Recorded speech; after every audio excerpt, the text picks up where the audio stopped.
घर तुर अगे खलो जाता उत्थे ही चल ना घर चल और भाई भी आ गया चावल लैके। अस्सलाम वालेकुम की हाल चाल है जी। उम्मीद करदा सारे ठीक ठाक हो गए। अल्लाह ताला दे फजल ते करम दे नाल शुरू करने अज दा व्लॉग। राती ना हल्की फुल्की बारिश हुई है, ठंड उहदे नाल काफ़ी बन गई है। असीं हुण इस इंतजार च हैं कुछ जर्सियां स्वेटर पावे तो असीं भी पा लीए, नहीं तो उन्ना चिर सानूं ठंड बर्दाश्त करनी पैनी इदां ही। 5-6 दिन हो गए वक्त को नहीं गया है मैं कोई तबीयत की खराबी की वजह तो अज भी नहीं जा होया। हालांकि बारिश हुई सी, वाक करने का मज़ा भी आना सीगा पर रह गए हैं। ਹੁਣ ਚੱਲਦੇ ਹਾਂ ਮਰੱਬੇ ਤੇ ਵਾਪਸ ਆ ਕੇ ਨਾ ਸ਼ਹਿਰ ਵੀ ਜਾਵਾਂਗੇ। ਫਿਰ ਜੇ ਤੁਸੀਂ ਸਾਡੇ ਚੈਨਲ ਤੇ ਨਵੇਂ ਆਏ ਹੋ ਸਾਡੇ ਚੈਨਲ ਨੂੰ ਸਬਸਕ੍ਰਾਈਬ ਕਰਿਓ ਤੇ ਬੈਲ ਆਈਕਨ ਨੂੰ ਜ਼ਰੂਰ ਪ੍ਰੈਸ ਕਰਿਓ ਤਾਂ ਅੱਜ ਸਾਡੀ ਆਉਣ ਵਾਲੀ ਵੀਡੀਓ ਤੁਹਾਡੇ ਕੋਲ ਪਹੁੰਚਦੀ ਰਹੇ। ਤੇ ਵੀਡੀਓ ਨੂੰ ਲਾਈਕ ਤੇ ਕਮੈਂਟ ਕਰਕੇ ਦੱਸਿਓ ਤੁਹਾਨੂੰ ਸਾਡਾ ਵਲੌਗ ਕਿਦਾਂ ਦਾ ਲੱਗਿਆ। ਰੇੜੀ ਸਾਡੀ ਤਿਆਰ ਖੜੀ ਆ, ਹਵਾ ਟਾਇਰ ਦੇ ਵਿੱਚ ਹੈ ਕਾਫੀ ਘੱਟ, ਦੂਸਰੇ 'ਚ ਵੀ ਘੱਟ ਆ। ਹਵਾ ਭਰਾਉਂਦੇ ਆ, ਉਹਨੂੰ ਕਹਾਂਗੇ ਹਵਾ ਥੋੜੀ ਟਾਈਟ ਕਰ ਦੇ। ਹੁਣ ਰੋਡ ਬਣ ਗਿਆ ਵਾ ਤੇ ਹੁਣ ਰੇੜੀ ਭੱਜੀ ਜਾਂਦੀ ਆ। 2 ਮਿੰਟ ਆਰਾਂ ਚੈੱਕ ਕਰਦੇ, ਚੈੱਕ ਕਰੀ ਪਹਿਲਾਂ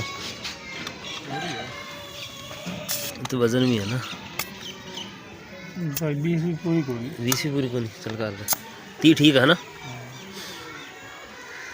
रोड बन गया नवा, रेडी भजी आँदी हूँ तो वैसे हवा टाइट होवे ना जम तो लगना को नहीं खैर करे बस कर भाई। अच्छा चलावा टैंकी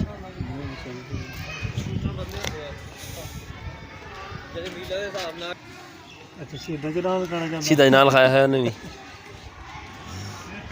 यार। चले हैं पहलों जाना सी अदरीस के दोस्त के घर, उन्हें नवा घर बनाया, उन्होंने हैगी महफिल शैफल।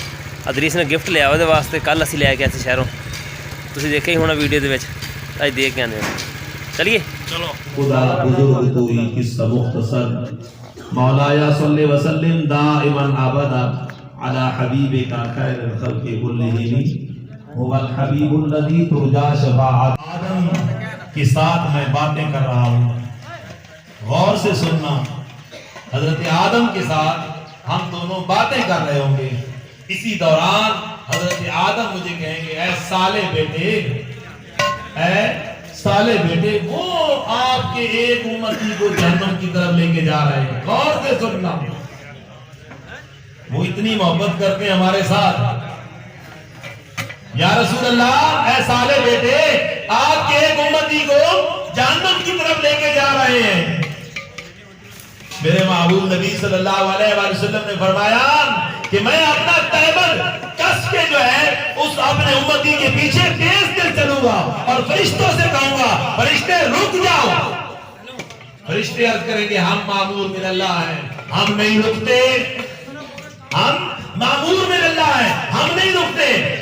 एक उम्मती की खातिर मेरे महबूब नबी सल्लल्लाहु अलैहि वसल्लम ने फरमाया मैं अपना इमामा सर से उतार कर अपना सर सजदे में रख दूंगा और अपने उस एक उम्मती के लिए रब की बारगाह में अर्ज करूंगा बारी ताला तेरा वादा है मेरे साथ, तेरा वादा है मेरे साथ कि उम्मत के बारे में रुसवा नहीं करेंगे। ये फरिश्ते मेरी बात नहीं मान रहे। अल्लाह फरमाएगा कि मेरे फरिश्तों जैसे मेरा महबूब कहता है वैसे करो। अब फरिश्ते अर्ज करेंगे या रसूलुल्लाह हमें हुक्म दिया गया है जैसे आप कहते हैं हम वैसे करते हैं। अल्लाह के महबूब खुद बता रहे हैं मैं उन फरिश्तों से कहूंगा ऐ मेरे फरिश्तों चलो दोबारा मीज़ान पर, चलो दोबारा मीज़ान पे वजन करना है। दोबारा जाएंगे, अमल उस बंदे के दोबारा तोले जाएंगे। ये आप खुद बता रहे हैं जब अमल तोले जाएंगे गुनाह ज्यादा होंगे, नेकियां थोड़ी होंगी। मैं अपनी तरफ से एक चिट निकाल के नेकियों वाले पल्ले में रखूंगा जिससे उसकी नेकियां ज्यादा हो जाएंगी। जब नेकियां ज्यादा होंगी हुक्म होगा इसको जन्नत में ले जाओ। मेरे महबूब नबी फरमाते हैं वो जन्नत में जाने से पहले मुझे कहेगा ऐ मुश्किल में काम आने वाले आप हैं कौन, आप हैं कौन। ये आप खुद बता रहे हैं उसकी मेरी पहचान कालेट ले इंजन मामा ऑपरेशन है। ਤੇ ਮੈਂ ਕੱਲ ਦੱਸਿਆ ਜਿਸ ਮੈਂ ਕੋਈ ਮਸਲਾ ਹੋਣਾ ਹੈ वो इथों ना तू इथों खोल के चेक कर चैन अगर ठीक है ना तो फिर छोटी गरारी पवा देंगे, नहीं तो फिर गरारी सेट पूरा लैके पवा देंगे।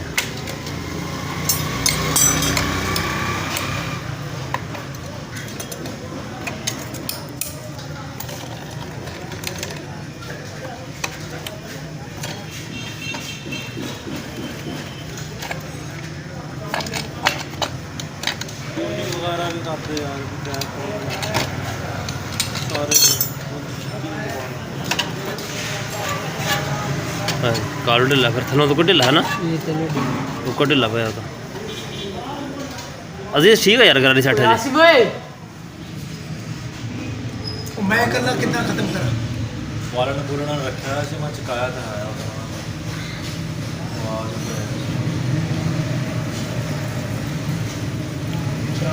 ਆ ਜਾ ਹੁਣ ਆ ਗਿਆ ਬੈਠੇ ਬੈਠੇ ਖਾ ਰੋਟੀ ਖਾ ਅੰਦਰ ਹੀ ਆਜੋ ਚਾਹ ਕਹਿਣ ਲੱਗਾ ਅੱਛਾ ਸੁਣਾਓ ਪਤਾ ਕਰਨਾ ਬੈਠਾ हुआ मुझे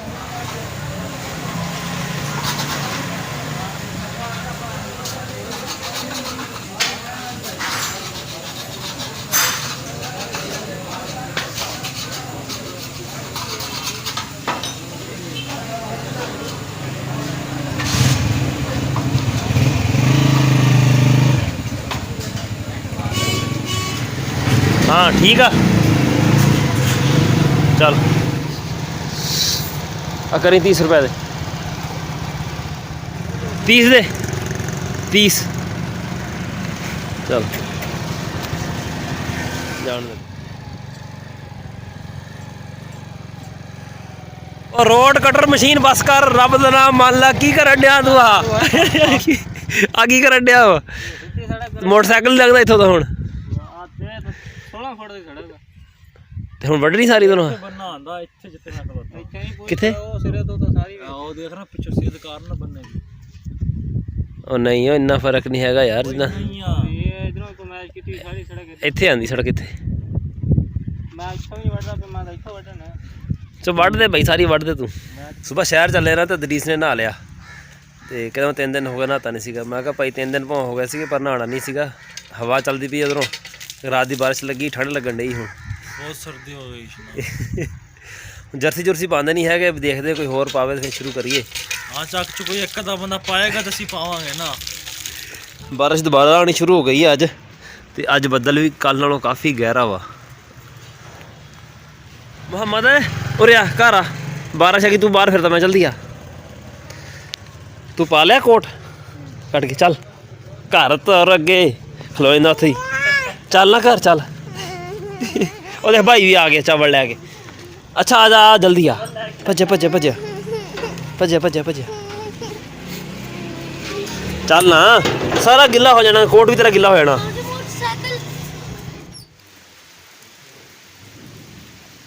ਸ਼ਾਮੀ ਹਲਕੀ ਜੀ ਬਾਰਿਸ਼ ਹੋਈ ਸੀਗੀ ਮੁੜ ਕੇ ਰੁਕ ਗਈ ਸੀਗੀ ਇਸ਼ਾ ਦੀ ਨਮਾਜ਼ ਪੜ੍ਹਨ ਗਿਆ ਨਾ ਤੇ ਬਾਰਿਸ਼ ਹੈ ਨਹੀਂ ਸੀਗੀ ਜਦੋਂ ਨਮਾਜ਼ ਪੜ੍ਹ ਕੇ ਬਾਹਰ ਨਿਕਲਿਆ ਨਾ ਤੇ ਚੰਗੀ ਤੇਜ਼ ਬਾਰਿਸ਼ ਸ਼ੁਰੂ ਸੀਗੀ ਮਸਾਂ ਭੱਜੋ ਭੱਜ ਘਰ ਪਹੁੰਚਿਆ ਸਾਰੇ ਗਿੱਲੇ ਹੋ ਗਏ ਫੇਰ ਵੀ ਹਾਲਾਂਕਿ ਸਾਡਾ ਜਿਹੜਾ ਘਰ ਆ ਮਸਜਿਦ ਦੇ ਨਜ਼ਦੀਕ ਹੀ ਆ ਇਹ ਸੀ ਸਾਡਾ ਅੱਜ ਦਾ ਵਲੌਗ ਤੁਹਾਨੂੰ ਕਿਦਾਂ ਲੱਗਿਆ ਕਮੈਂਟ ਵਿੱਚ ਜ਼ਰੂਰ ਦੱਸਿਓ ਦੁਆਵਾਂ 'ਚ ਯਾਦ ਰੱਖਿਓ ਅੱਲਾ ਹਾਫਿਜ਼